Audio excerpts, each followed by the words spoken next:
This is Hiram, Chelsea fan, and make sure you guys press record at this time, you idiots. You're watching the DU Football Show. Happy birthday, Young Hot Freshness. Happy birthday to Young Hot Freshness and the United States Marine Corps. Yes. Hey, Mel. Yes. My team won. Did your team win? My team won. Oh, my God. It's going to be a No Malort Monday. No Malort Monday. Very good. How'd your team do? Did you win? We drew. No Malort Monday. Yeah. It's better than y'all did at the Stadium of Light, right? Yeah. We drew them, too. Let's start the show. Well done. Born in the land of Bowie, Maryland. Bred to be a fan of fucking Everton. Punch you in the eye and drink your rye. Sam Houston. Sam Houston. Arsenal fans have another Sam. AKA the fucking Gooner Graham. Snub of my lord. Look straight in shorts. Sam Grammy. Sam Graham. Fucking United!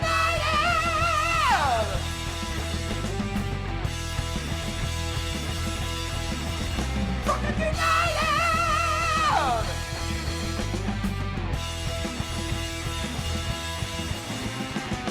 Hello and welcome to the DU Football Show, a completely biased recap of the English Premier League as told by two common American schmucks.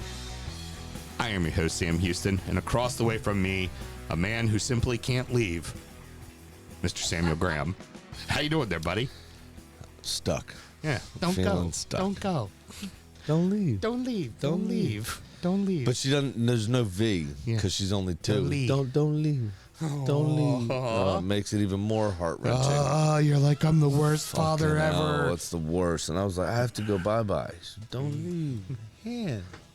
I think And she knows you have to go And bye-bye. then she sticks her hand through the slat of the crib, and it's just out like Yeah, just hanging, here. like the slat of the crib is here. Here. Don't Oh, leave. don't leave. Hand. Don't leave. I'm like, oh fuck. And, of course, on the ones and twos, Producer Mel. How we doing over there, Producer Mel? I would have high-fived that hand and said, see you later, kid. There is a reason why Mel and I are not parents. Cause Bruh. I'd be like, kid, you ain't asleep yet? I'll give you a reason to be asleep. You need to go get some Jaeger, rub it on your gums right now. We'll knock you the fuck out, child. Tapping out. Okay, bye. The other thing about her is she's definitely they're all crazy, but she's definitely the craziest. That one. Mm-hmm. She's the one. Nobody else has done. Like, Cameron wouldn't dare draw on the walls. Right. Avery does. Of course she does. Yeah. We, invested in Goof Off or whatever that brand is that gets all the shit off the walls. But Gooby gone. smells to fuck. Yeah. But you have to do it, or else you have to paint every 6 weeks. The other thing she does is Cameron's got a projector in her room. She's the 5-year-old, the oldest one. So while we're dividing and conquering the two little ones, we turn her projector on. She has quiet time, right? So she'll watch Netflix or whatever in her room, or Little Angel or Miss Rachel or whatever. The show, Demon Hunters, K-pop, or whatever it is. And she'll lay there and watch that while we're putting the other ones to sleep. And whoever's done first will then go into her room and put her down. Right. I go to reach for the fucking projector remote. Mm-hmm. Avery was closer to it than me, saw what I was doing, grabbed it, and proceeded to run out of the room going, like, fucking get back here, you dickhead. This is every night. Mm-hmm. You know this is the routine. Fuck off. We're recording at the DU Public House just outside the nation's capital. You can check us out wherever you get your podcasts. And, of course, streaming live every single Monday night. Should you want to chat with us, there is many ways that you can. Mr. Graham, tell the good people how they can get in touch. Absolutely. It is the Johns Hopkins Sleep Clinic at gmail.com. Hopefully one day. It's at DU Football Show on all the social medias and dufootballshow at gmail.com to get in touch via email on a serious note. All right, good. Well, and the Tiki-Takis are doing well. We are... I got fucked by that again this weekend, by the way. Yeah. I did it on Saturday. Right. Closed it out. 74% uploaded when I turned my TikTok on Sunday morning to see how my video did. I'm a boomer. Yeah, just got to stay with it till that sucker loads up. Yep, I am a boomer. Yeah. So you got your halftime check-in for Saturday's game. Mm-hmm. right there on Sunday early afternoon. Very good. Sorry about that. Well, And I did the longer video and everything. I did everything you asked me to do last weekend that I couldn't because of my voice. well, we got damn near close to 5,000 people following us now, so maybe we should, make sure we're doing it right. Monetize it, maybe. Well, we're gonna try to work on that. It's, we can start selling shit on there too. So it works out well. Maybe. Sam and myself both work in the wine and spirit industry and both have a deep, passionate love for all things distilled spirits. So is the red-blooded Americans we are. We vow to have a drink in our hand throughout this show and every single show. Mr. Graham, what are we drinking tonight? I've also realized, as good as we are as salesmen in our real jobs every day, Yeah. we are the absolute worst at selling this. We suck. Speak for yourself, asshole. I'm constantly fucking grinding. It's bad. Yeah. We've got, in honor of the Marine Corps' birthday today, as we record, by the way, we record on Monday nights, and tomorrow being Veterans Day, we've got On Your Six Bourbon. Mm-hmm. Bang. A military, former military personnel-owned brand. You represent this actually for your position. 80% by volume here. Aged 2 years, distilled in Kentucky, bottled by On Your Six in Fort Myers, Florida. And why don't you give the good people a bit more of a rundown about On Your Six? For the bourbon itself, it's coming out of Bardstown, Kentucky. Bardstown, next to the Bowman Distillery, and of course MGP, produce the most contract distilled juice in the United States. So you're getting good juice at that regards. And it is, as far as its mash bill, it's a high rye, 72 corn, 18 rye, 10% barley. Okay. For me, I really like the fact that it's lower proof because it's a beer and a whiskey kind of whiskey, something easy to drink. It is easy to drink. It's one of those, it's not going to knock your socks off. It's like a standard ass whiskey. Yeah. But it's a very well done standard whiskey. For me, it's also at 80 proof. You could just have it neat at a bar, have a bow and a 6 or, a Gansett at a 6, whatever cheap domestic you like, a fucking banquet and a 6 is nice and easy. Now, for the greater details, it is a veteran-owned brand. It is a couple of former Navy SEALs. There's 5 majority owners in total. They're all veterans. A lot of the staff that works for the brand is also on the sales side are also veterans as well. But the idea is more supporting the people who have their 6 when they were deployed, which is first responders. So there's a charity that's set up along with it as well that takes care of nurses, firemen, police, teachers, and of course, EMTs as well. And they have that charity that goes along with that. And for me, $40 bourbon, $40, it's a good everyday drinker. It's not going to kill you. You can sip on it and you're drinking bourbon, and gosh forbid you got to, hurry up and get down the road. You can throw it back as a shot and it's not going to murder you. You're going to be all right with it. It's a nice, easy drinking bourbon. It's, like I said, it's great with a cheap beer, which for those of you who know me, no, that's my absolute favorite thing in the world is a cheap beer and a good bottle of whiskey. So they call it the Houston filter, don't you? Yes, they do. If you add a cigar to it too. Although if I had a cigar right now, I'd fucking die. I mean, there's loads of things that could do that to you at this point. True. Well, You're over 50. Yeah. But well, with the whole head cold thing, it wouldn't go over very well. So no. All right. Well, let's have ourselves a good show, good sir. Yes, let's do that. Oh, that was actually a fairly decent ting. Not from bad. The two of us. It's hard with the mug sometimes. It kind of deadens the sound. But Are you drinking? All right. Like the nod. She's like, God damn right. Or just didn't cheers. She normally does. She doesn't have a bourbon today. Oh, heard. No. All right. Arsenal dropped points on the road in a head-to-head clash of who wants to be in the title hunt. City emphatically answered the question. Arsenal 2, Sunderland 2, Manchester City 3, Liverpool 0. So we were wondering, how good is the Stadium of Light in Sunderland going to be when they finally get a test? Boy, did they respond. Yeah. Both the fans and the team on the pitch. So I was talking to Spurs Mark about this before it happened, and he reckoned it was going to be 1-1. I said it was going to be 2-1, and we were just going to get over the line. Right. Both of us were kind of right. Yeah. Right? Yeah. I mean, it was a stoppage time winner from Sunderland and a fairly spectacular goal, to be fair. Both goals were for Sunderland were really good goals. Wasn't a scissor kick, but wasn't an overhead kick either. Was kind of falling the wrong direction with a boot swung out the other way. Just figured out a way to get it. Ball. Yeah, and I think that's how it beat David Raya. To be fair, didn't expect it to come in and reacted late to it. Mm-hmm. I think the half-hearted appeals for a high boot were a last-ditch effort from Gabriel. Of course. I don't think he really believed it, if that makes sense. It was one of those, he kind of threw his hand up. It was like doing one of these. Of course. And then as soon as the ref gave it, he stopped looking at the referee and just went fucking hit his face. Yeah. You know, kind of with his jersey, because he knew it wasn't a high boot. He's the one that dove down. Right. Ultimately, 2-3 inches above his waist there was Brobby's old boot.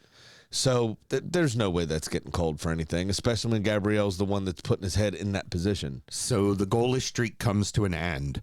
But, man, it took a couple of fucking worldies. Yeah. For that first goal. I mean, Dan Ballard's goal was decent. I still can't figure out what he was doing in that position. Yeah. I didn't realize this until they said it.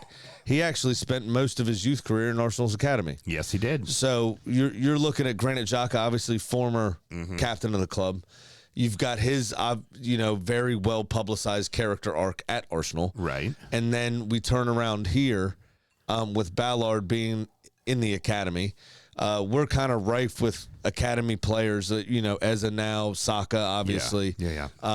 In the team, and it kind of seems like they just want to prove like we are good enough. Yeah, we were good enough. Agreed. We could have still played for y'all. Yeah, if that makes sense. And the first thing that went through my mind when Ballard scored. Was that you remember that Tony Adams goal? Mm-hmm. Very famous commentary. He goes, "What's he doing there?" Right. As he ran through on. Yep. And that was more of a breakaway, but I was just sitting there looking like, what the fuck is Dan Ballard doing in the box? Yeah, exactly. Like, why is he here right now? And obviously rifled home and great goal for Sunderland. And Arsenal did well to get back into the game, to be honest. Well, here's the thing I was going to say about the match. Both teams played really good strategies. Both teams did everything there's no real kind of like, oh, Arsenal should have done better. Yeah, Arsenal could have held on and won that game, but I have a point about that. But Sunderland went at him, man. Like, Sunderland was fucking ready to go. Well, Sunderland did what they do. They played their low block very well. They were very organized, right? We have bought players this summer to break down a low block. That is where we got back into this game, right? And I thought, personally, it was a mistake to bring on a defender. That wasn't the area of the pitch where we were losing at that stage. Right. We were losing in midfield. You're then inviting the pressure to come if you put on the defender. We sat way too deep when we brought Mosquera on. You're probably better suited to just keep Calafiore pushing. looked tired. Yeah. Right? Did a lot of work and put in a good shift. Maybe Miles Lewis-Skelly, as a like for like, would have been better for fresh legs in that position. True. But when they went to three at the back, you added the tired legs of Jurriën Timber and Calafiore to that midfield, who was also exhausted. Right. Declan Rice specifically. What I thought, personally, a better option would have been bringing on Christian Norgard and shoring up the midfield and stopping that service that Sunderland were getting. Right. When we brought Mosquera on, we just sat deeper and deeper and deeper, and it only took 3 to 5 minutes for us to kind of revert to that. Exactly. And that just kept inviting pressure and pressure and pressure, right? And then eventually... take Marino off. Here's what I would have done. Yeah. Marino goes off. We add Norgard to the mix. He sits side by side with Zubamendi to soak up pressure. You let Declan Rice do what he can, but really, it's a deep-lying triangle of defensive midfielders, right? Right. Trossard, fuck off the left wing. Trossard goes up top. Saka's your outlet on the right. And just go with that. And just go with it. Yep. right? Yep. And it clogged that midfield up, stopped the pressure, stopped the build up. Yeah. And that's what we didn't do, and we were made to pay for it. Yeah. But also great goals from Saka and from Trossard. I mean, it was a game of great goals. To be completely honest, Trossard's his strike was excellent. Again, reiterating, both teams played their game plan. Both teams' game plans worked. Hence why it was 2-2. Yep. Like, it wasn't like you guys played a bad game. Yeah, you let them get in early and get that first goal, but this wasn't the last couple years Arsenal. Like, you guys were ready for it. You were okay. Like, you understood the building you were going into. You were prepared for that. And we fought back. We got back into the game and took charge of the game, to be fair. The biggest thing, again, I mean, how many times I said this? In years past, this would have been a loss, right? It would have been a 2-1 loss. But it wasn't. It does feel like it's a bit disappointing because we were winning. Obviously, they're a newly promoted side. Obviously, we're top of the Premier League with on the back of 6 weeks of clean sheets, essentially. Yeah. The biggest thing kind of for me here is now how do we respond to it? Yeah, of course. Did not need this result going into an international break. Right. And coming out of that break, we've got fucking Spurs. So we come back to a massive fucking game. To a North London. Fortunately, it's in your building. I don't know. Spurs are much better away from home. Road, yeah. They're better away from home. Now, we're better than they are as a team, and I think we'll be fine. Yeah, of course. But it's still not ideal, if that makes sense. Do you take out of this, But being in a winning position against a newly promoted side, it does feel like 2 points dropped rather than a point gain. Of course. Although, this to me, like you said earlier, this to me kind of proves Sunderland are just good. Yeah, they're here. They're here. They're not going down. They're just organized and a good team. They've recruited pretty well. Everybody seems to be focused and on the same page. They've got a game plan that they execute week in, week out. I mean, good goalkeeping, good defense. We talked about it a few weeks ago with that win at the City Ground, right? I mean, that was a perfectly orchestrated game plan. Exactly. Perfectly orchestrated game plan. And you saw what it meant to the players at the full-time whistle. Yeah. Right? This is what they're doing on the road on occasion. This was at home for them. And somewhere that they've already made a fortress this early back into the Premier League. Yeah. And that's amazing. Well, here's what I was well done to them. Here's what I was going to say is the one kind of silver lining you take from this, none of the people battling for the title with you have played there yet. Yeah. So they all got to go there too. They all got to fucking deal with it. Well, the other thing is the team that was furthest behind us in the standings is the one that won in the game we're about to talk about. Yeah, exactly. So Liverpool were closer to us in the standings, right? Tottenham, Man United were closer to us in the standings than City were at that point in time.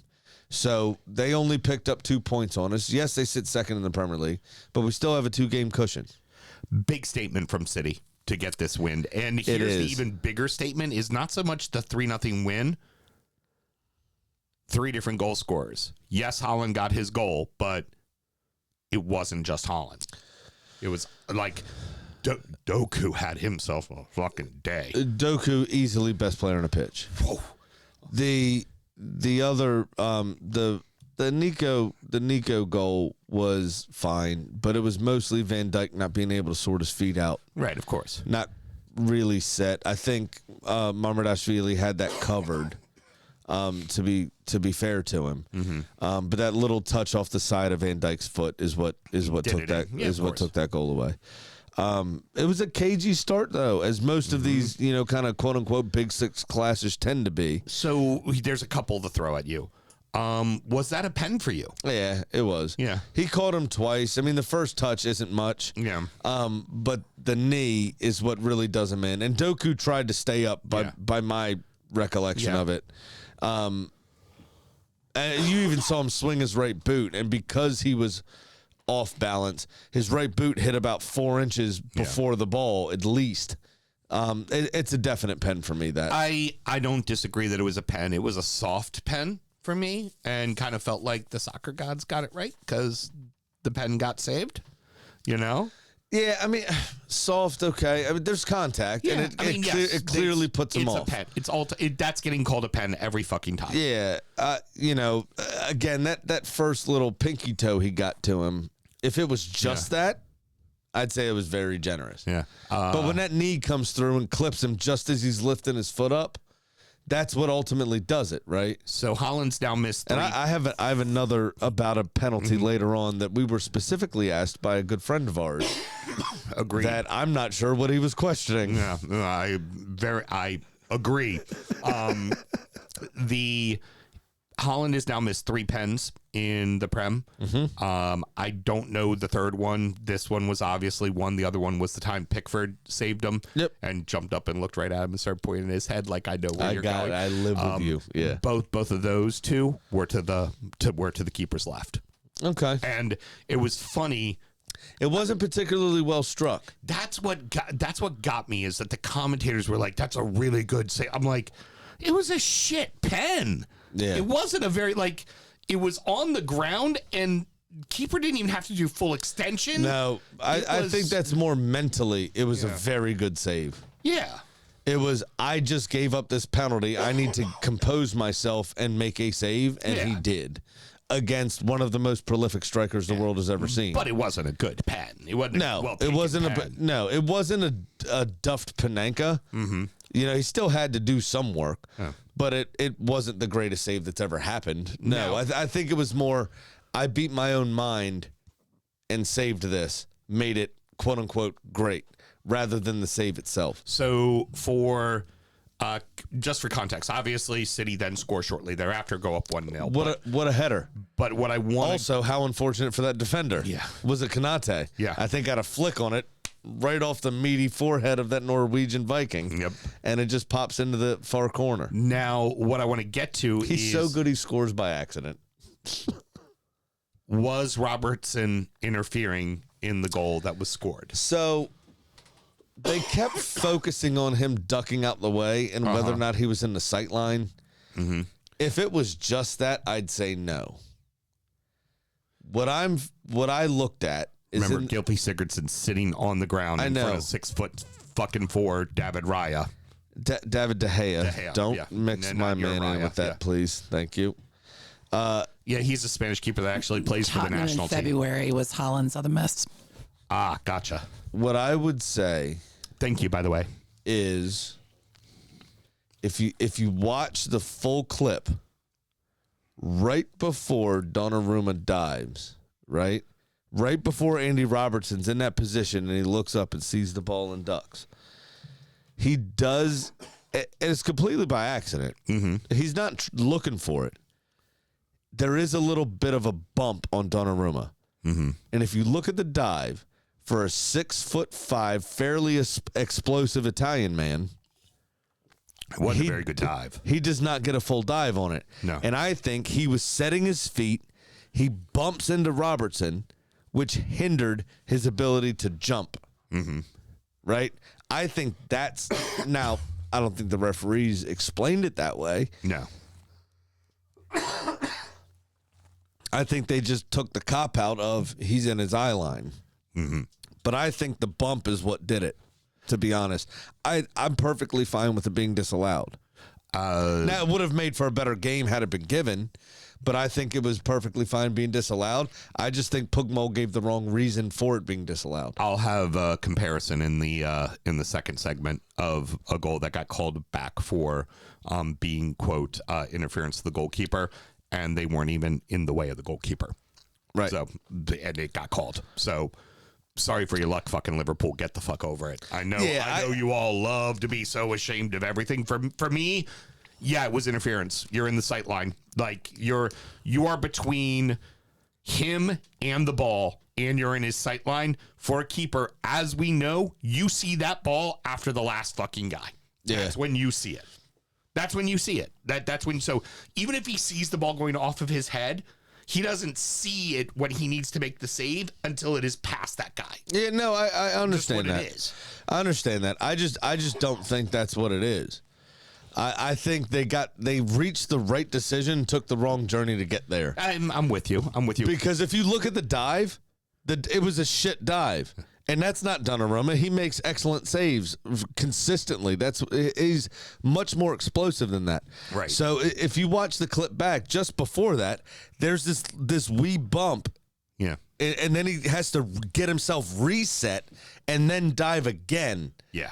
And that dive is garbage. Yeah. And if you're going to disallow it for that sort of interference, that physicality, which Robertson didn't even know anything about. Fair dues. He was just running through to try to, whatever. But the sightline thing for me is kind of crap. But that's just this situation. For me, it doesn't change the fact, though. Liverpool looked like dog shit, man. Going forward, definitely. Until Cody Gakpo came on, I'm not sure this Florian Wirtz experiment is going to work. They are so unbalanced. Every new signing has been horrible. They've now gone to where they're playing Robertson on the other side. You might as well let Kirkez play because Robertson he's not up to pace. He can't. I think Robertson balances the back line better. I think Konate. Here's the problem: Frimpong, right? He was dead beat on the Holland header on that ball that came across. That was Robertson's side. Doku took Bradley. Picked him up, walked him over to the sidelines, sat him down, patted his head, and had him watch him just work him the whole fucking game. And again, you can excuse Van Dijk getting a little long in the tooth, but it doesn't help when the guy next to you fucking sucks too. Like, so their defense is a fucking mess. So here's what I'm going to say. Kirkez stepping up from Bournemouth. That's a big jump. Right?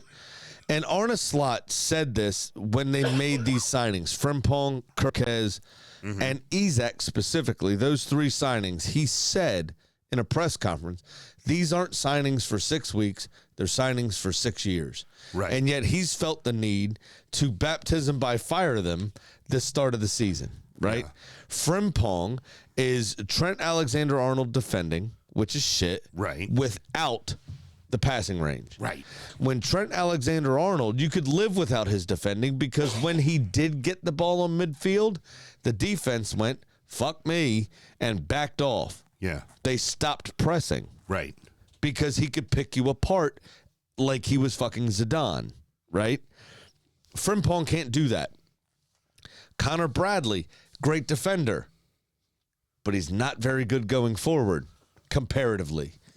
So if he gets the ball, yes, we keep pressing because he can't pick that pass. Right. Kirkez is decent both sides of the ball. I think he's felt the price tag, and I think he's felt the step up in quality. Right? Right. Robertson, I think, rebalances that left side. They looked better defensively the last two games with Robertson starting than they have with Kirkez. Right? I think he needs time to come up to snuff. I don't know what the fuck happened to Ibrahima Konate. Yeah. He looks like he forgot how to play football. Yeah. And Virgil van Dijk looked like he aged 62 years overnight. Yeah. Yeah. He looks very slow. We've already seen him this season twerk after backing off over and over again. We've seen him be out of position multiple times on goals that Liverpool have conceded in that 4-game losing streak in the league before they won last time out, and then obviously this weekend lost again. So what's that? 5 losses in 6 games. But he looks like he's went from vibrant, cool dad at 38 years old to fucking grandpa. You know what we also saw from Virgil van Dijk? Him standing next to the official with the ball in his hand after the goal got reversed. Clapping in his face. And of course, didn't see a card for it either. Well, that I remember. You got to worry about the Dutch tulips' feelings. Moment of silence. We have 3 clubs that all lost this weekend and are now less than 3 points from the drop. Do we need to start being worried? Everton 2, Fulham 0, Forest 3, Leeds 1, Brentford 3, Newcastle 1. Fulham were epically bad. they had a couple of opportunities to start the second half, and Pickford made a nice save on Muniz. But other than that, Fulham were fucking terrible, dude. Bro, They were really bad. They're now losers of 4 of 5, and their only win was a 3-0 win over Wolves, who are disastrously the worst team right now the Prem's ever seen. now let me tell you something about this game. None of y'all did anything for 30 minutes. The first 30 minutes of the match, both teams were still in the fucking locker room. We had 2 goals disallowed for offsides. That's what we did in the first 30. I'm going to come on to that. Yeah. I'm going to come on to that. You did do offside shooting practice for a bit. Uh-huh. That's true. Yes. The experience and patience of Idrissa Gueye arriving late into the box is what ultimately saved you and took you into halftime with a 1-0 lead. But just after halftime, you had a third disallowed goal, maybe 6th. I don't know. Yeah. I can't remember. But I feel like you could have been up about 9-0 by about 60 minutes. Men in Blazers put up their names of the top 20, and for Everton, we're counting it as a 5-0 win. Yeah. Is what it said. Makes total sense. It's absolutely absurd how many times y'all were called off goal and put the ball in the back of the net there. Can I say, Yes. I'm not a fan of Tino Berry. Okay. I don't like him. All right. Porqué. Too undisciplined. Okay.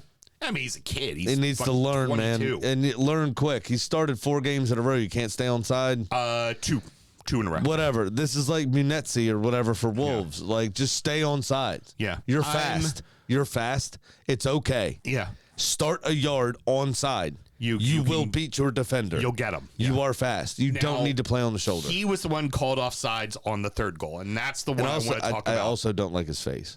Okay, that's He's fine. one of those has a dumb face. That's fine. And that every time, so he gets called offside, it does his look, and it's like, it's like every time Harbaugh calls something stupid for the Ravens, and he just has his dumb face on the, trying to get to the Don't care. comparison.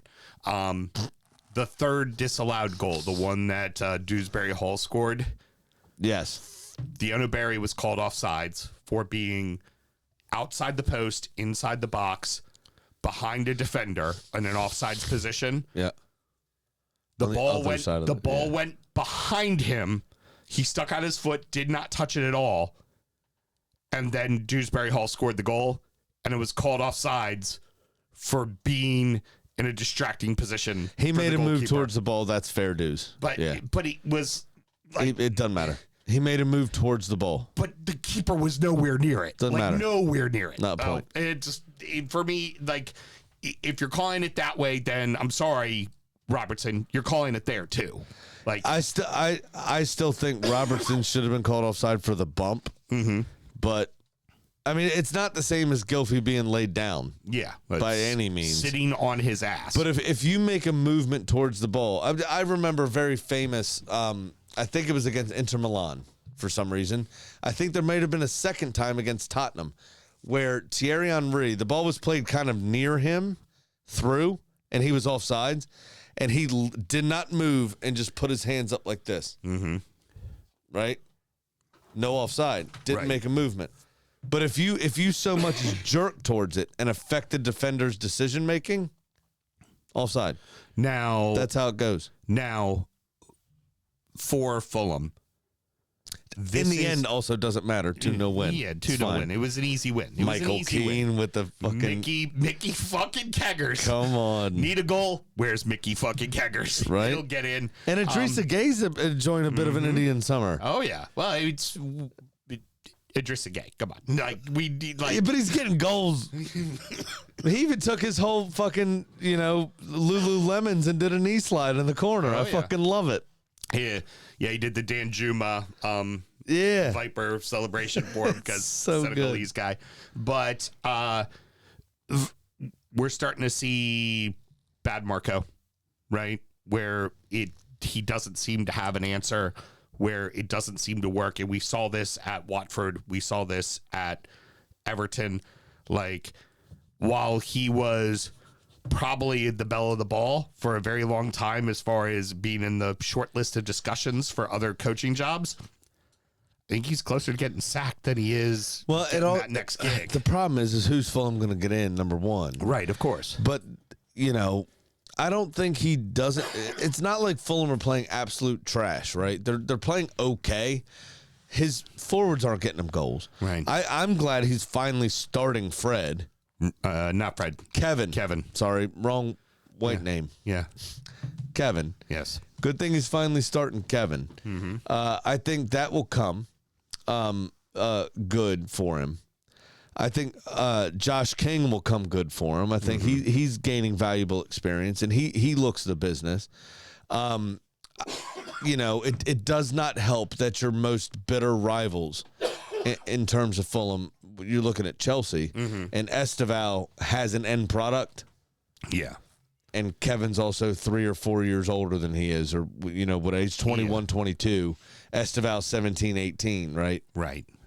That's not a good look, but Kevin at least is positive and looks like he has a better end product than Adama Traore, right? Yeah. He's at least doing things that are forcing Pickford into saves or forcing a defender to make a decision. Right. Rather than Adama's just running to the sideline and then blasting the ball out for a throw in the other way. But also, Kevin was playing against a right back who's really a center midfielder. Yeah, no, fair. Like- I didn't say this game he had a particularly good game. I think with, he's fair. kind of bedded him in very slowly. Yeah. I think once he gets, properly up to speed, it's only the second game in a row he started, I think. Yeah. Kevin. But he looks the business. We obviously just want to see some end product. And it I think it is in more stark, come on, man, kind of territory because of what Esteval is doing in the same borough of London at the same time. But it's a lot easier to get drug into it than it is to get out of it. And right now it looks like Fulham's about to get drug into it. Yeah. Yeah. Well, we're talking about the bottom three, so we'll have that discussion. Yeah, I think Fulham have the quality to get through this with no problem. I tend to agree, but right now this is not easy sailing for them. I understand that. And these last 4 performances have not been, 4 of 5 performances have not been good. I don't disagree. And this one in particular was really fucking bad. Yeah. It was a really bad. If I was the away supporters, they'd have been hearing some boos from me at the end of that match. You know what though?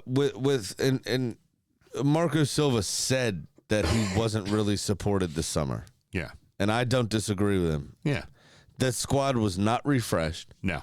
And especially the forward players are not producing what they did last season. Yeah, true. Period. Leeds take an early lead only to give up 3 goals again. From the offset, though, Forrest looked at it. I mean, we're 90 seconds in. Somebody forced the Leeds keeper into a save. And then it didn't take long after that, really. Yeah. It was 11 minutes or some shit. Yeah. For Nemecha to score. And that was really against the run of play. Yeah. Kind of completely against the run of play. But that's also what you expect Leeds to be doing when they're on the road is you see how they're built to play, but then get out of it with a 1-1. Don't lose 3-1, right? If you're going to survive. Yeah, but you're at the City Ground again. It's a tough place to go. You've got Wone and Stone on the sideline. Yeah. With Sean Dyche, who only ever played for their youth team, but somehow considers himself a Forest legend. Yeah, that's why he got Wone and Stone in as his assistants because they actually are Forest legends. It's tough. What is it about Dyche's halftime talks? I don't know. I don't think he's threatening to fuck their mom. I think he's fucking their mom in front of them and going, "You all need to score now," while chugging beers and breaking bottles on his head. Because this is now 2 weeks in a row that they came out at halftime, scored, bang, right away. Where was this Sean Dyche at fucking Everton, man? Yeah, exactly. Yeah. What you can't do because DCL was hurt the whole time, then Beto, fucking crazy legs McGee. Yeah. But yeah, no, Sangare was Johnny on the spot to equalize there. And then you obviously had the Elliot Anderson penalty late on, but Morton Gibbs-White finally getting a goal. That header, yeah. After missing a penalty against Sturm Graz midweek in the Europa League. needs that confidence. Yep. What I will say is, we talked about Everton last year, obviously with Iliman and Jai being one of the very few bright spots, and Dwight McNeil actually as well as a bit of a creative player under Sean Dyche at the time, playing very, very well, and scoring some decent goals. The Sean Dyche system doesn't seem like it fits a Maverick, Right. but Iliman and Jai seem to almost single-handedly. Granted, I still like to give him his props. Dwight McNeil scored some very important goals for Everton last season. Very early on, he did, yes. But Iliman and Jai was the guy, right? He was the Maverick player, you would say. He was course, that little bit of magic. There is space for that in a Sean Dyche system. It's just a matter of the rest of the team wrapping their heads around the system to allow you to do it. And they beat Porto, obviously, a couple weeks ago in the Europa League. They've got that draw against Manchester United where they took the lead immediately after halftime after being behind. And then you have this game where they did the same thing, right? But this time they were able to press home their advantage. Right. I think there is the space for it. It just takes the rest of the team to wrap their head around the system to allow Morton Gibbs-White the space to do what he needs to do. Oh, it was so a penalty, by the way. Yeah. Yeah, I don't know what Geck's talking about. Yeah, hands on the back, that's getting called every time. Not even that. No, this was the one where he tripped it. It hit his leg, and his leg went over and hit his other leg as he was running. It's a nailed-on pen. Definitely a pen. Now, and it's very clearly inside the box. I know it was near to the line, but it was very clearly inside the box. I hate to be a broken record, but I'm going to say it one more time, and then we'll move on to the next game. I said this last week. If you're Leeds, and this is the team you're going to be, and I think Varka has a good vision for what this team is going to be to survive. Post-match. Hold on 1 second, and I'll let you chime in. You can't be giving up 3 fucking goals, man. On the road, you can't. You need. If you're going to lose, you lose those 2-1. You do not lose those fucking 3-1. Let me tell you something. Yeah, he doesn't give a fuck. Mm-hmm. He does not care because he says we're averaging a point a game. We're 11 games in. We got 11 points. That's 38 at the end of the season. We keep this up. You only need 32 to stay in this league. No problem. Yeah, He said, now, would I prefer to have more a few more points and cruise easily? Yeah. But we're okay where we are. Yeah. Well, and that is a mentality thing that I would fucking kick out my club in a heartbeat. Oh, yeah. Like, I need you to be winning. But again, problem, where's the manager? Right. Who you going to get? Yep. Who you going to get? You're going to get Gag O'Neill, who almost relegated Wolves last season with his poor start. Yep. You're going to get Rob Edwards, who took Luton down and left them in shambles to go down to League One immediately. Sorry, can't have them. Wolves have them now. Well, exactly. Right. I mean, Gareth Southgate, who started his coaching career at Middlesbrough, actually got fined for not having his badges when he started his coaching careers, set for a shock return if Rob Edwards takes the Wolves job. Yep. Now, granted, Rob Edwards has a few issues here, and the sport can be, kick in the nuts time and time again. He's a bit of a Wolves legend, was a player there, Rob Edwards, and I get why he wants to go back and save them. He was granted permission to speak to the club and missed Middlesbrough's 2-1 win at the weekend. Was done by his assistant while he held these negotiations to potentially become their manager. But why would you jump on that sinking ship? Yeah, because you're going to be back in the championship next year. It's these huge emotional ties is what it is. Yeah, he's synonymous with the club and wants to manage them. And this may be his only opportunity to do so. So he's ditching a good job he has. And that may tip Gareth Southgate to go back to Middlesbrough, which would be a very interesting circle of life thing that's going on. Well, good. Now we don't have to talk about Wolves and so we can just talk about Chelsea in that match. You've covered everything. Yeah. Done. Good first half from Newcastle, but then it all fucking fell apart. And it feels like Brentford's going to get it fucking done at home. No matter what. Brentford's going to get it fucking done at home. Yeah, it seems like they will. I just didn't write notes on. Oh, here they go. Found them.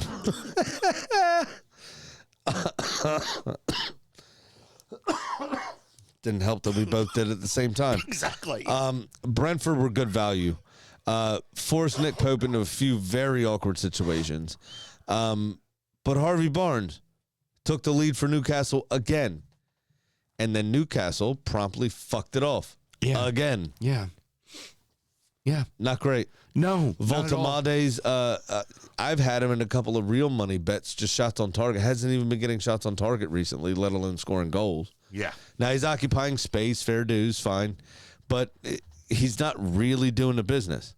And Brentford, to their credit, Keith Andrews, I think his name is, their manager. I still can't remember. He's their goalkeeping coach. Who the fuck knows who that guy is? Has him buzzing, has him singing. And you know what, I because a lot of this match was kind of crap. Yeah, it was a very dull match. I found myself thinking, Mel, you'll appreciate this, that Brentford should be the first fucking club, simply for the title, to appoint the first men's first team manager being a woman. Okay. Queen Bee. Yeah. Duh. Duh. It writes itself. Follow the Queen Bee. Yeah. Fucking get someone in. Keith Andrews. Who cares about that guy? I only have No one good? thing. Nothing? No, not Don't really. give a fuck, No, do you? No, don't. You're not even going to unmute. You're not even going to breathe heavy on it. No. Nothing. Y'all I'm going to suck. sigh. Y'all really suck. I'm like, who's Queen? Oh, he's just, oh, fuck it. No, they're the bees. Get a woman in there. I thought you had like a woman in mind and you were putting out like some thoughtful name, but you were just like, no, a vagina. Yeah. Yes. Pussy. I do think it's worth noting. Give me the honey, baby. Nick Pope went out with a injury. And Come on, Ramsdale. Finally get your chance, son. Ramsdale's going to be going in, but they're only 2 points clear of the drop. You know what Ramsdale likes to do, man. Ramsdale loves to get clubs relegated. I'm just saying. Just saying.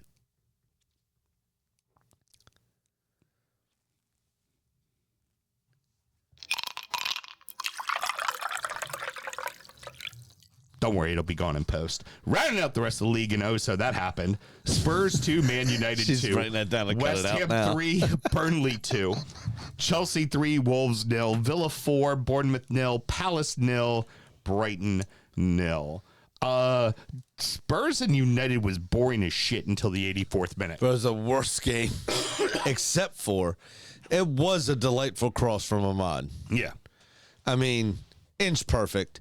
And Buemo just jumped straight up. Yep. Literally didn't have to do anything but jump straight. Didn't have to adjust his body. Didn't have to do anything. And it was a good header. Other than that, for 80 minutes, it was fucking dog shit. And then we get a Matthias Tell. Richie yellow for ripping off his shirt Now for a goal. Like, Bro, I looked into this, meaning I listened to the pundits. He's the only player that has ever had 2 times that he's scored in stoppage time a winner for it to not be the winner.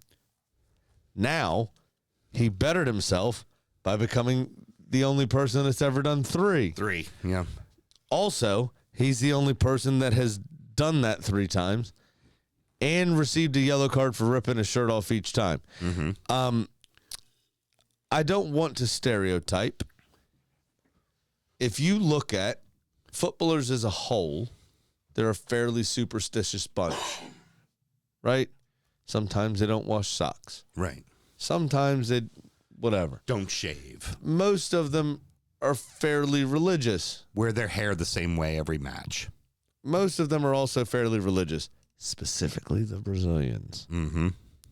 The Italians do that as well. Genuflecting when they come on the pitch every time, right? Yeah. Kissing their ring finger. You know, score a goal, fucking point to the sky. Every day, Right, God right. did this, bang.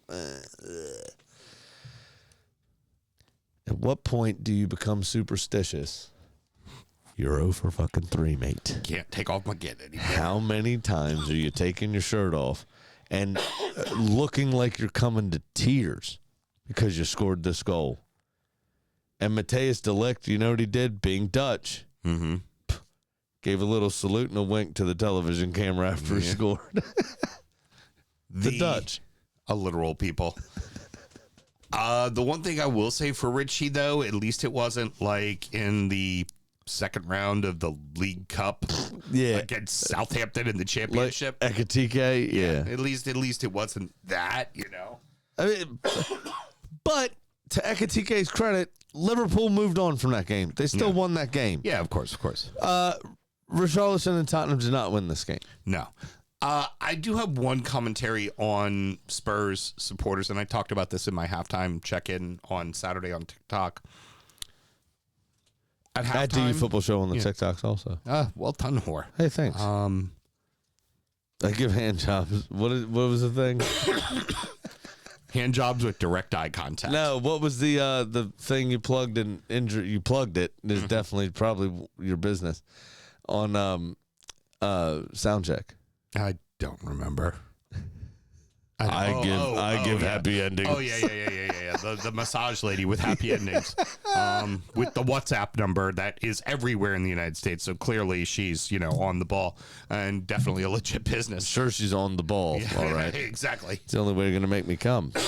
At halftime, the Spurs supporters are booing Spurs and booing Thomas Frank.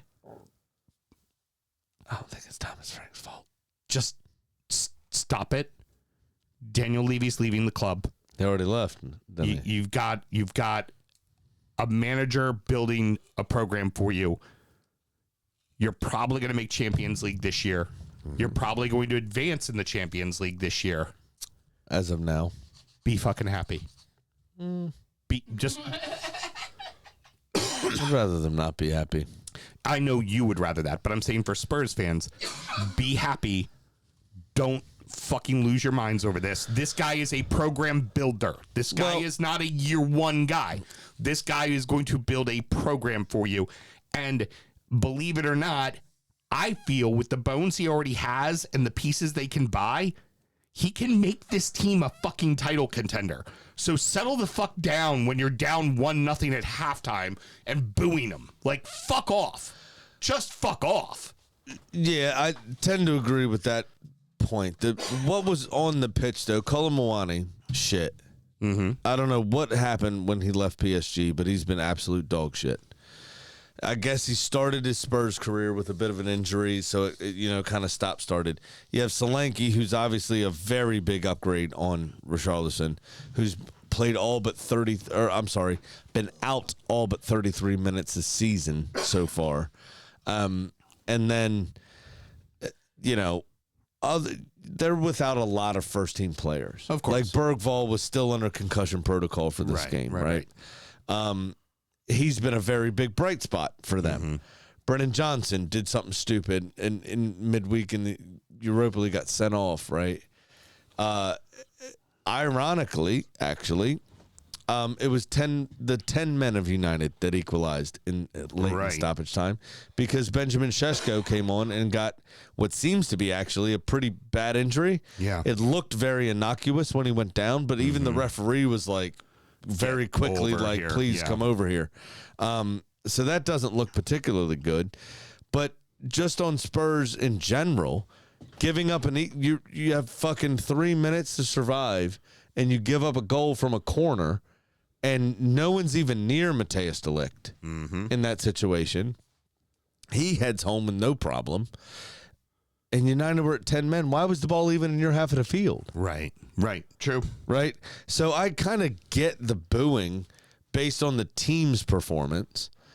Booing Thomas Frank and, saying there were some subsets doing chants about, fucking, not you're getting sacked in the morning, but you don't know what you're doing or, whatever. Right, of course. Why? He obviously is a good manager and Spurs are just being Spurs. And if you haven't realized that accepting the problem right? Recognizing your previous denial is the first step to recovery. Now, You're just Spurs, man. That's how it goes. allow me just to say this because the United fans think that the show revolves completely around them and their club. Yeah, you got to draw, and you're in the top half. Great. You're still not what Man United is known for. You're still just fucking meh. No, but what I will say about them is they do look better in recent weeks. It looks like it only takes about 14 months for Amarim's ideas to settle in. Yeah, clearly. Finally. And also, 200 million spent in the summer on 3 attacking players in Cunha, Mbuemo, and Šeško. Yep. But I don't know that it's Amarim's tactics. Yeah. I think it might be Bruno Fernandez's tactics. Yeah.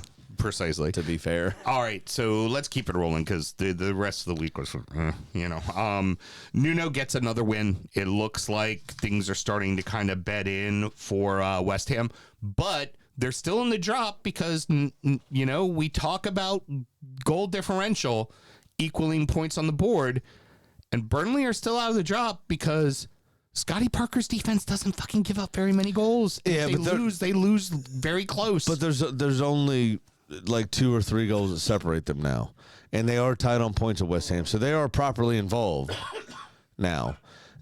If we're going to talk about Fulham being very close to involved, we have to. Burnley are tied on points at West Ham. Oh, West Ham's still in the drop. Yeah. But also Burnley's a team we were worried about the minute that they came up, where with these other teams that we talked about in the second segment, you're kind of like, Well, yeah, fair dues. But no, this is an early season 6-pointer that West Ham did very well to come back in. They needed it. Fleming with another brilliant goal, another just measured header that was absolutely phenomenal. But if there can be, this was a relatively boring 5-goal thriller. I know. Odd, if that makes sense. It was a pretty strange game. Well, because I wasn't super happy with anything I saw. Burnley gets the on lead. The field. West Ham scores 3 unanswered, and then Burnley gets one at the end to kind of get it close. But it was just But it was the last minute of stoppage time. Yeah. So there was never going to be enough time to do it again. Yeah. It was a useless consolation goal. I'm with you on. And it wasn't even like an amazing goal on a really boring 5-game thriller. I think that's a great way to describe it. Yeah. It's just odd, very very odd. You know what? It's a lot like the Thriller dance since we just passed Halloween recently. Underwhelming. Yeah.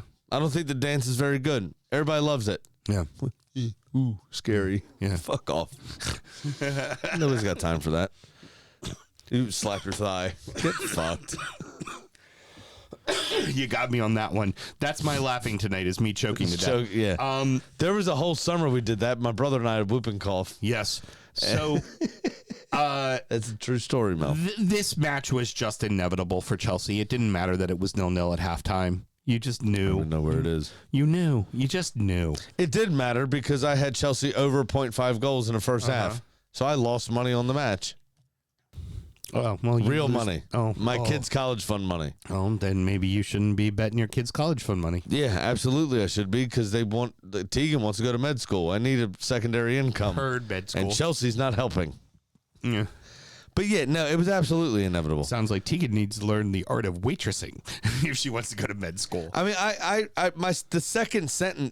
third sentence I wrote in my notes is Wolves can't even be buoyed by the fact that it was 0-0 at halftime because of how shit the second half was. They were such dog shit in the second half that you can't even look at the first half and go, let's take the positives. Yeah.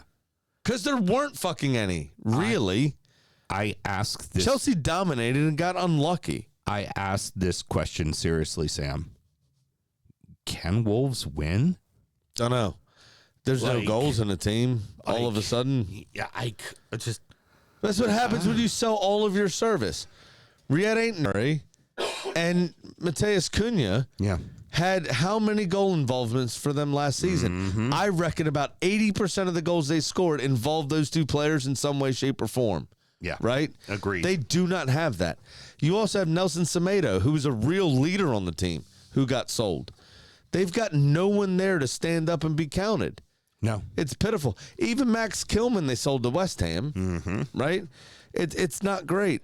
And the one thing for Chelsea I will bring up again, because he changed the game when he came on, and this is what is making Fulham look even worse at the moment, is fucking 17 or 18-year-old, however old he is, Esteval. Was it third touch of the game sets a goal up? Yeah. I mean, that's all you need to know. He's got the final product. This kid's the real deal. That does make Fulham look worse because Jonathan, whatever his name is, right? Generic suburbia dad's name, is not playing, particularly well yet or being trusted to. Yet Esteval is either starting in the Champions League or he's the first sub brought on after a little bit of rest at the weekend. And within 3 to 5 touches, whatever it was very early after he came on, creates the fucking opener. And from that point forward, it was very easily going to be at least 3-0 Chelsea. Yeah. I wish I could remember what the fucking name of the drug was in Fentanyl. In Get 'Em to the Greek. Name of the drug? Because they give them a drug, which is like all the drugs in one drug, but it was like called a Kevin, right? Like, and they're like, why do you call it that? Well, because, Kevin's a nice bloke, so what could go wrong, right? And that's all every time you're saying Kevin, Fred, all the names, I'm just like, what's the name of that fucking drug and get him to the I think it was Greek? Jeff. Yes, Jeffrey. Yeah, it's a Jeffrey. Jeffrey's a nice bloke. I like the speaking of drugs, was the indie film that Samuel L. Jackson was in where he was wearing a kilt carrying a golf bag, and the drug was called POS 101, Power of Suggestion. It was equal parts heroin and cocaine, and then had a masking agent as the filler. So you would be downed by the heroin, upped by the cocaine, and the masking agent would make it not show up on drug tests. Very good. So you wouldn't feel anything. You would feel high because you were told you were high. But you wouldn't actually, there was nothing there. Perhaps wolves just need to rub the furry walls and just pretend like it's never happened. Anyways, scary opening in the Bournemouth and Villa match with the collision of heads. I missed that completely. They didn't replay it. I didn't see that at all. I heard it was ridiculous. Yeah. It was Tyler Adams allowed to carry on with it. He was fine, but it was one of the outside backs. You could see him in midair as they collided, just go limp in air as he was falling. He just whoa. And fortunately, was able to get up on his own, was bleeding quite a bit, but was able to get up on his own and walk off the field. But he was like I said, he went limp in the air. He was definitely knocked the fuck out. And you can't help but think, sorry, now I'm doing movie fuck out. Now, but you can't help but think that affected the match for the Cherries, but Villa were fucking on, man. God damn, they were on. And in both of their first goals and their first 2 goals in the first half were bangers.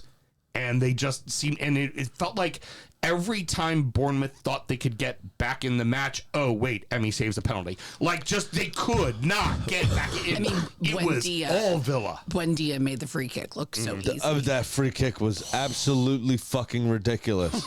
It was so good. Perfectly plopped. You know how you normally say, like, that position, you too close to the goal to get it up and down over the wall? I mean, it was a roller coaster. It was perfect. Well, in those situations too, right? You're so used to like a free kick, gorgeous free kick goal being like this banger, right? Like you think of the Soboslai one. This was just thanks for that reminder. Perfect. It was, Sammy, it was when you're on the golf course and you hit that perfect fucking backspin and it just rolls right the fuck. I'd argue in concession, it was the foreplay goal. There's going to be a rammed goal, but that was foreplay. Yes. That was just kissed right over. Now, what I will say about Bournemouth in this game, and we've seen this 1 or 2 times this season, Bournemouth weren't bad by any means in this game. No. I think this game was much more down to Villa just being clinical. But if you look at the numbers, just like 50-50 if you didn't see, possession at the half. if you didn't see anything of the game, right? You just looked at FOTMob and just checked the stats. How the fuck is it 4-0? Yeah. What happened here? Bournemouth just didn't take their opportunities. They just said, Emmy saves the pen. You've got, Bournemouth hit the post, I think, once or twice. What the save of the fucking weekend? Was it the little flick? Well, yeah, it was that deflected. Was Adam Scott or somebody took that shot, deflected up, and Martinez was at the penalty spot. Yeah, go all the way back in. And turns, runs, reacts, jumps, and palms the ball over the top of the net like he was bitch slapping somebody at Waffle House. I mean, what a palm that was. Absolutely excellent. Yeah, it was fun to watch. My notes, I have ESBW. Everybody scores but Watkins. Yes, pretty much. Yeah, pretty much. He looks like every time he stands up after a run. I mean, Barkley even scored. We were talking about dumb faces earlier, right? Yeah. He just looked almost directly down the camera, like breaking the fourth wall. Like, I don't know what to do. I don't know what's wrong. I can't figure it out. Everybody scores but Watson. He just looked down the barrel of the camera with his dumb face, and I can't figure it out myself. The one thing you got to say is it looks like Villa's finding their form, and Villa is also very much finding their form at home. Yeah, absolutely. Which is massive. That is a Absolutely nightmare. huge. That is a nightmare for all the top teams in the league, knowing that now you got to go into Villa, and Villa's playing well. But also for Villa, missing out on Champions League was obviously a very big thing. We talked about with the wage bill. We talked about all those sorts of things, right? You've got Tottenham sputtering, right? Who you would have expected last season to be contending with, but obviously they didn't. But preseason, you would have expected to have these contenders there. You have now Newcastle. Sputtering. Can't quite balance all the football they're playing. You've got, a team like Brighton, who you would have expected maybe to kick on a bit from 9th or whatever it was they were last season, 10th, and maybe challenge. They've sputtered here and there, right? You've got all these teams that you look to be competing with. Now, United's back in the mix, obviously, right? Liverpool has dropped off a bit. You would expect Bournemouth and Sunderland at some point to fade away. You got to be loving life that you figured it out. Yeah, at Aston Villa. You're in the thick of it. You're absolutely in the thick of it. Got to claim to 4th place at this point. Yeah, and we're deep in scores. I mean, Mullen scored, Barkley, Onana. Yeah. Everyone but Watkins. Onana's goal was excellent as well. Talk about ramming it. Oh, yeah. He fucking put a full BBC on that. Yeah. And to finish us off, an El Gatwicko was played in the Premier League this weekend. Sure money. Yep, that's right. That's what it deserved because it was that fucking dog shit. Update from Soundcheck. 10-7, Philly to Green Bay. Wow. And since we mentioned the unenthusiastic hand job that was the El Gatwicko, I figured we'd do the NFL equivalent real quick. The unenthusiastic hand job. 10-7, Philly won. Fucking congrats. Yeah. Pieces of shit. Woo. I lost again. Yeah. I'm down to G. Nice. Again. 0 for 10. You're G. Thanks. And you're down to G. Yep. Yeah. Something like that. Yeah. Slobosky scored this really cool free kick on you guys back in the early part of the season. Sure did. Yeah. I just wanted to remind you of all that. And you Totes of noise. And you drew at the Stadium of Light and dropped points. City's only 4 points behind you now. All those things. All right, well, I missed on mine because the first half was exactly what it needed to be. West Ham, Burnley 1-1, and then those idiots decided to score 3 more goals, which didn't help me. So, nice. So I am down $537. Big Sam's Lock of the Week. You're going to love this, Graham. 11.1% of the time, it works 100% I feel like of this the time. happened to you last season I as was well. waiting for a 2 in there. Nope. Just all ones when I did the math. I was like, look at that. We're going to do our bets on TikTok in a couple of weeks when we get back from the international break.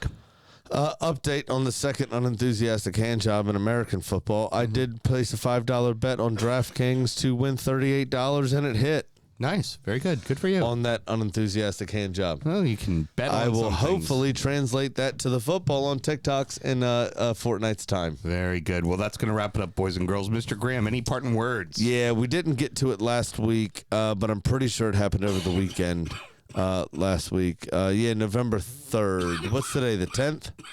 It happened on Monday last week, which was terrible. But a Serbian, I believe, second division game. The Bosnian head coach, 44 years old, collapsed on the sideline in the 20th odd minute of the game. Oh, no. His name was Mladen Zizovic, maybe. He is the head coach of the Serbian football club, FK Radnicki, maybe. Passed away after being rushed to the hospital. He collapsed, was giving life-saving treatment by the members of staff at the game, rushed off to the hospital. The game was ultimately suspended because of them getting the news that he had passed away at hospital. Jesus. We all hate it when death penetrates our game. It's our escape from the real world, and we don't fucking need that. But the guy deserves to have his name mentioned. He deserves to have his story told. And for the first 20 minutes of the game, you can see him on video being very engaged in his technical area, yelling at his players, yelling instructions out, and trying to do something, and then he just sort of keels over. And it's quite sad.